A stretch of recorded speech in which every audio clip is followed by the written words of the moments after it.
Ketika Maria sedang fokus bersih-bersih, ia tidak sengaja menabrak Ustadz Sentot yang sedang berjalan masuk ke dalam ruangan.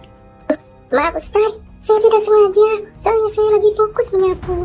Biar admin makin semangat, bantu like, kemudian subscribe, dan nyalakan loncengnya ya.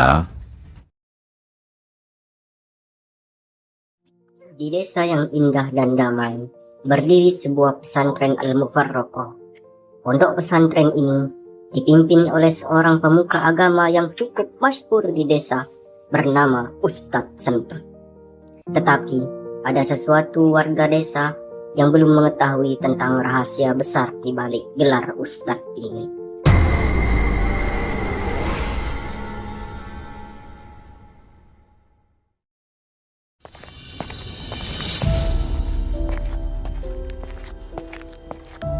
Assalamualaikum anak-anak sekalian. Telah jelas, Allah melarang kita untuk mendekati zina, karena zina itu suatu perbuatan yang keji dan suatu jalan yang buruk. Maka jauhi apapun bentuk dari perbuatan zina, serta hal-hal yang mendekati zina. Apalagi kalian sebagai santri harus selalu menjaga iman kalian agar terhindar dari perbuatan-perbuatan hina tersebut.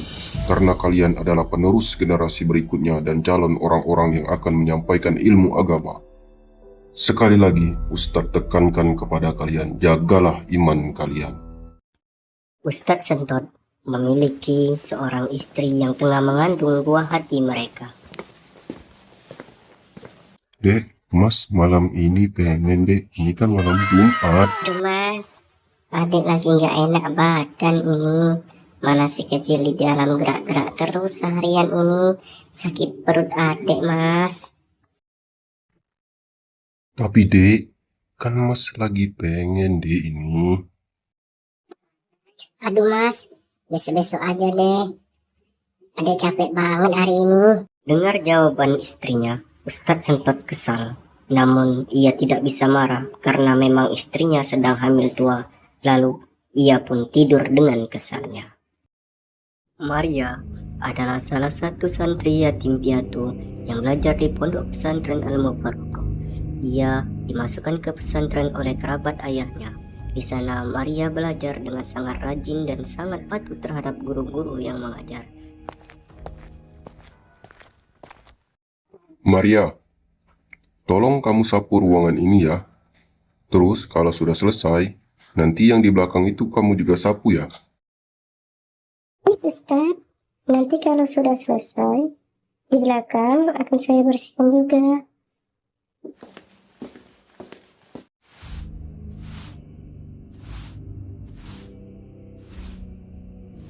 Maria dengan senang hati membersihkan ruangan ketika Ustadz Sentot menyuruhnya.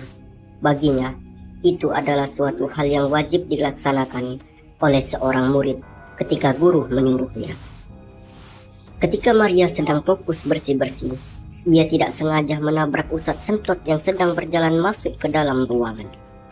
Maaf Ustaz, saya tidak sengaja, soalnya saya lagi fokus menyapu. Tidak apa-apa, kamu lanjutkan saja bersih-bersihnya. Ketika Ustadz Sentot lagi duduk di luar rumah, ia terbayang ketika menabrak tubuh Maria tadi. Dan disitulah niat jahat Ustadz Sentot mulai muncul. Maria sering ditugaskan untuk membersihkan rumah Ustadz Sentot. Ketika Maria lagi bersih-bersih rumah Ustadz Sentot seperti biasa, Ustadz Sentot mulai memperhatikan Maria dari belakang. Ketika Maria berbalik badan dan terkejut melihat ada orang di belakangnya. Ustadz, maaf saya terkejut. Tidak apa-apa, lanjutkan saja pekerjaanmu. Iya Ustadz, saya akan lanjutkan pekerjaan saya. Ustadz Sentot duduk di kursi sambil terus memperhatikan Maria. Seketika itu pula muncul niat jahat Ustadz Sentot. Ia berdiri kemudian menutup pintu tiba-tiba. Ustadz, kok pintunya ditutup? Tidak apa-apa, lanjutkan saja pekerjaanmu.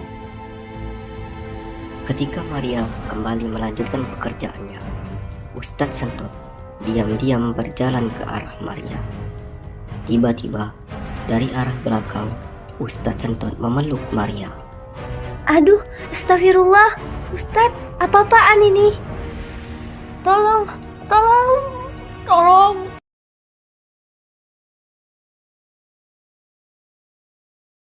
Setelah melakukan perbuatan keji itu pun, Ustadz Sentot kembali mengancam Maria.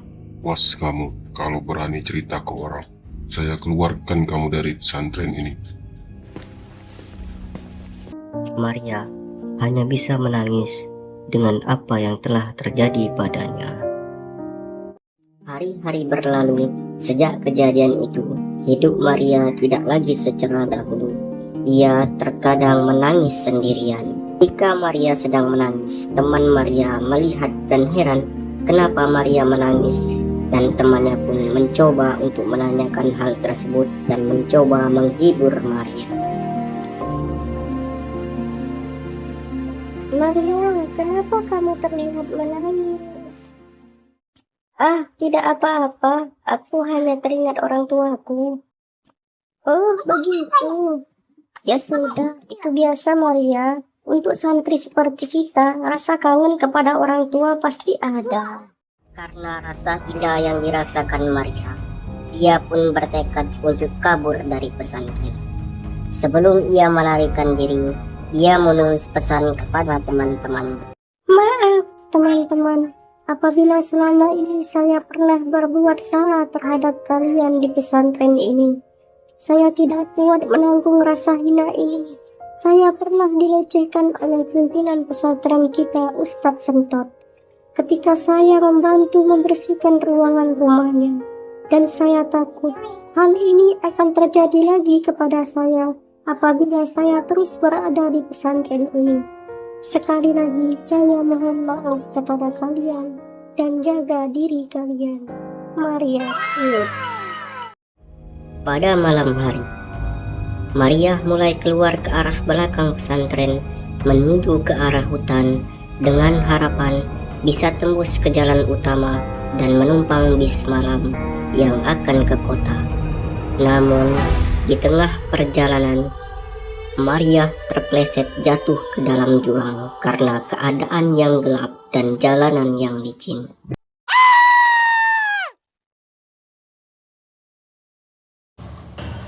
Esokan harinya, pesantren gempar dengan temuan surat yang ditinggalkan Maria. Para santri pun berbondong-bondong menemui Ustadz Sentot. Ayo teman-teman, kita temui Ustadz Sentot. Apakah benar isi di dalam surat ini? Ayo, kita temui Ustadz Sentot. Iya benar, bahaya ini, ayo. Kabar ini pun sampai meluas ke telinga warga sekitar. Kamu tahu nggak? Ada kabar heboh di pesantren yang dipimpin oleh Ustadz Sentot. Katanya di sana itu ada. Memangnya ada berita apa di sana? Sepertinya beritanya heboh sekali ya. Itu loh, pimpinan pesantren Ustadz Sentot melakukan hal-hal yang tak senonoh kepada santrinya. Wah, kacau sekali ini. Aku pun sampai heran loh. Wah, biadab sekali ini. Masa murid sendiri diperkaos sih? Nggak bener ini. Gawat.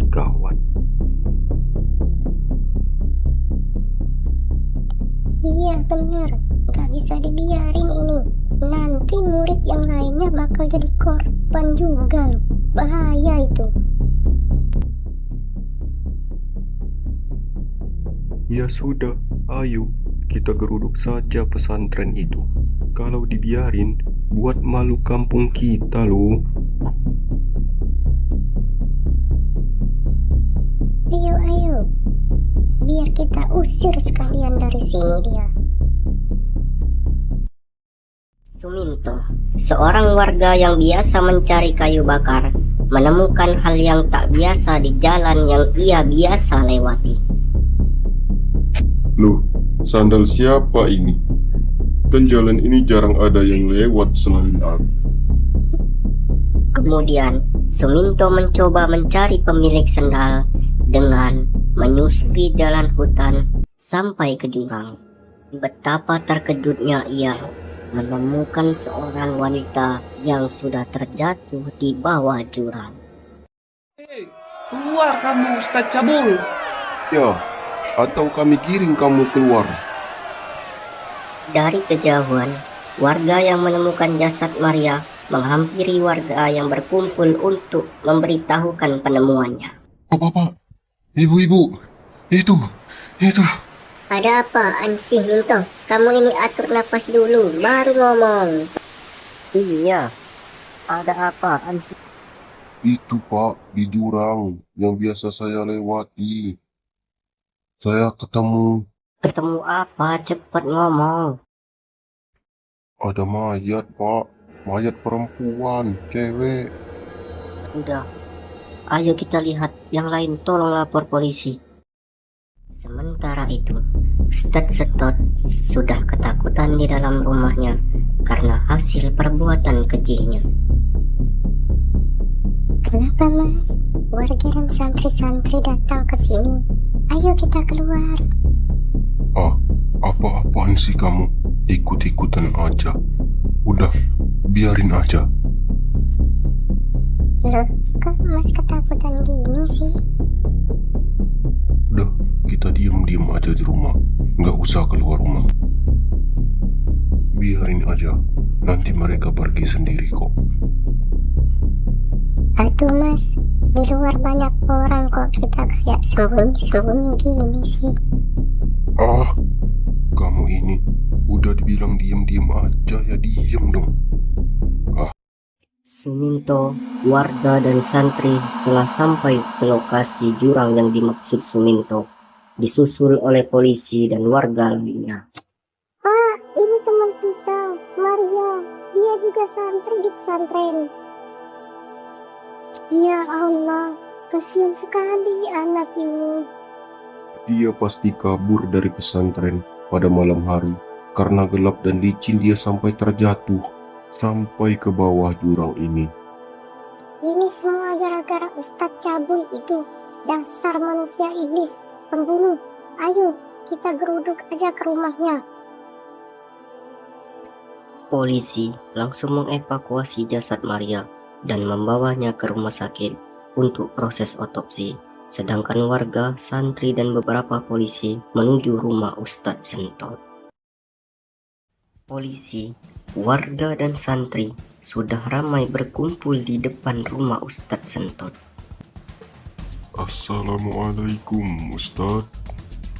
Tuh Pak, kita ini mau nangkap orang, bukan mau bertamu.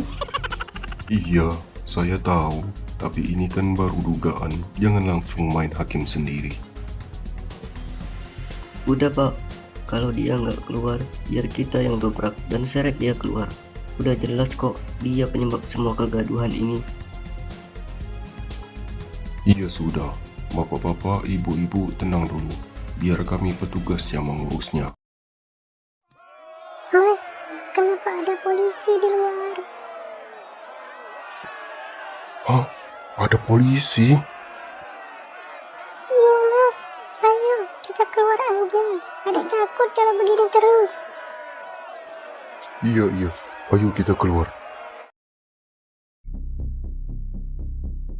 Ada apa ini? Kenapa ramai-ramai datang ke rumah saya, bapak-bapak dan ibu-ibu ini? Aduh, jangan belagak bodoh kamu Ustadz. Dasar pembunuh, Ustadz Cabul. Apakah di sini ada santri yang bernama Maria, Pak Ustadz? Iya Pak, benar ada Pak. Baiklah, kalau begitu Bapak ikut kami ke kantor untuk dimintai keterangan. Akhirnya, Ustadz Sentot dibawa ke kantor polisi. Di sana, ia diinterogasi dan mengaku sudah menodai Maria karena tidak bisa menahan nafsu sesaatnya. Kini, Ustadz Sentot harus mempertanggungjawabkan perbuatannya di dalam penjara dengan ancaman hukuman penjara 20 tahun. Namun, di dalam penjara yang keras, Ustadz Sentot kerap dirundung dan disiksa oleh napi lain yang geram atas perbuatannya. Suatu malam, Ustadz Sentot memutuskan untuk gantung diri karena tidak tahan atas perundungan dan rasa bersalahnya atas kematian Maria.